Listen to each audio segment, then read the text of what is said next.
नमस्कार, सिने जगत की खबरों में आपका स्वागत है। साहित्य शम्स ने सेलिब्रेट किया अपना जन्मदिन। मुंबई में भी शुभचिंतकों ने मनाया उनका जन्मदिन। अभिनेता साहित्य शम्स जी ने केक काटकर मनाया अपना जन्मदिन।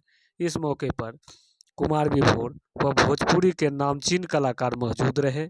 अभिनेता साहित्य शम्स ने बताया कि मेरे जन्मदिन के मौके पर मेरे फैंस के साथ साथ हिंदी व भोजपुरी फिल्म इंडस्ट्रीज के कलाकारों ने शुभकामनाएं प्रेषित की।